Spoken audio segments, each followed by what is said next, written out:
जैन साथियों, मैं सरताज आप सबका वाईटी क्लासेज यूट्यूब चैनल पर स्वागत करता हूं। और आज मैं आपको पढ़ाने वाला हूं मॉडर्न हिस्ट्री चल रही है, जिसमें एक वीडियो हो गई है, ये दूसरी वीडियो होगी मॉडर्न हिस्ट्री की। इसमें आगे बताएंगे, पुर्तगालियों के बारे में बताया था, उससे थोड़ा आगे बताएंगे। आज देखिएगा क्या है। तो पुर्तगालियों की देन, यानी पुर्तगालियों की देन भारत के लिए क्या क्या है देखिएगा। भारत में प्रेस, यानी जो प्रिंटिंग प्रेस है, छापा खाना, वो पुर्तगालियों की देन है। क्वेश्चन पूछा जाए कि भारत में प्रिंटिंग प्रेस किसकी देन है, तो पुर्तगालियों की देन है। और क्या क्या दिया था पुर्तगालियों ने देखिएगा।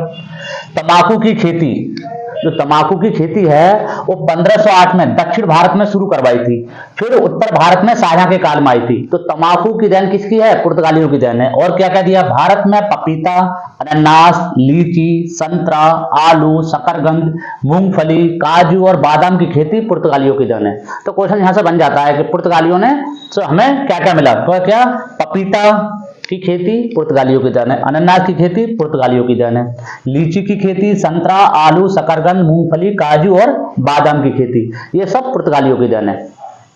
अब क्या होता था, जब पुर्तगाली भारत आए थे व्यापार करने, तो यहां से जो मसाला ले गए थे, वास्को डी गामा आया था, सबसे पहले आया था 1498 में, मैंने बताया था आपको, यानी 20 मई 1498 को यहाँ आया था। तो यहां से जो मसाला ले गया था वास्को डी गामा, उससे 60 गुना ज्यादा मुनाफा कमाया था उन्होंने।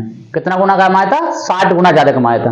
अब वास्को डी गामा भारत में 3 बार आया था, 1498 में आया था, दूसरी बार 1502 में आया था। जब वो तीसरी बार आया सितंबर 1924 में, तो उसकी दिसंबर में मृत्यु हो जाती है।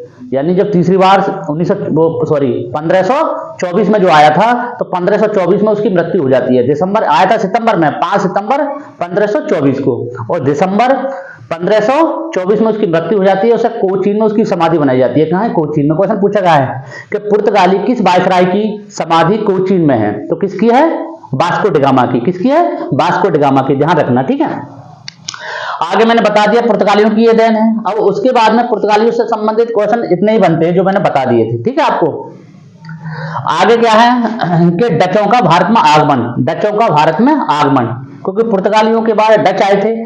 तो डच जो हॉलैंड के निवासी थे, हॉलैंड या नीदरलैंड, हॉलैंड या नीदरलैंड के निवासी थे। तो सर्वप्रथम कौन आया था, ये 1595 में कार्नेलियस हाउटमैन, जिसका नाम था क्या, हाउटमैन, कार्नेलियस हाउटमैन के नेतृत्व में पहला अभियान दल सुमात्रा पहुंचा। जो इंडोनेशिया का द्वीप है सुमात्रा, वहां पहुंचा। इन्होंने अपनी पहली फैक्ट्री कहां खोली थी, क्वेश्चन पूछा जाता है कई बार, और मैंने बताया भी था इसके लिए। मछलीपट्टनम में खोली थी, जो कहां है, आंध्र प्रदेश में। कब खोली थी ये जो है सबसे पहली जो फैक्ट्री है इन्होंने आंध्र प्रदेश में खोली, वहां खोली थी। कहां, मछलीपट्टनम में। कब खोली थी, वो खोली थी 1605 में, 1605 में। और इन्होंने दूसरी जो खोली 1653 में, डचों ने बंगाल में चिंसुरा, एक चिंसुरा जगह है, तो जहां पर जो फैक्ट्री खोली, स्थापित जो करी थी इन्होंने, वो डचों की सबसे बड़ी फैक्ट्री थी, यानी सबसे बड़ा एरिया था डचों का। कहां पर, चिंसुरा। चिंसुरा जो पड़ता है पश्चिम बंगाल में पड़ती है जगह, कहां पड़ती है, पश्चिम बंगाल में। अब क्वेश्चन यहां से बनता है कि डच जो है भारत से किस चीज का व्यापार करते थे, किस चीज को ले जाते थे। वो मसालों का व्यापार नहीं करते थे, कपड़ों का करते थे, सोरे का करते थे, अफीम का करते थे। मैं बताता हूं किस किस का करते थे। डच भारत से सूती वस्त्र, नील, सोरा, कच्चा रेशम, अफीम, नमक और चावल का निर्यात करते थे।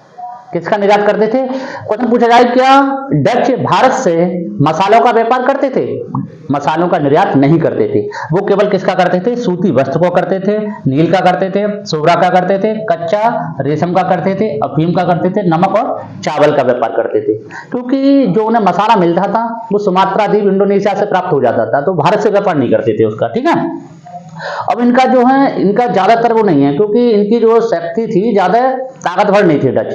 डचों के लिए मेन ये आता है, ये युद्ध के बारे में पूछा जाता है, 1759 का वेदरा का युद्ध, जो डचों और अंग्रेजों के बीच हुआ था। किसके बीच हुआ था, डचों और अंग्रेजों के बीच हुआ था। कौन सा, कब हुआ था, 1759 में। कब हुआ था, 1759 में। इस युद्ध का नाम है वेदरा का युद्ध। वेदरा एक पश्चिम बंगाल में जगह है, वहां युद्ध हुआ था। तो इससे जो पराजय हो गए और डचों का भारत से पतन हो गया। बस यहां से यही क्वेश्चन बनते हैं। और पुर्तगालियों की देन मैंने बता दिया। वास्को डी गामा को पूछा जाए कि वास्को डी गामा की समाधि कहां है, तो कोचीन में है, ठीक है। अब इसमें जो है कि पुर्तगालियों ने गोवा पर अधिकार कब करा, मैंने बताया था 1510 में करा था। कब करा था, 1510 में करा था, ठीक है। यहीं से क्वेश्चन बनते हैं। बस आज इतना ही, वीडियो थोड़ी छोटी है, जल्दी है, ठीक है, ओके।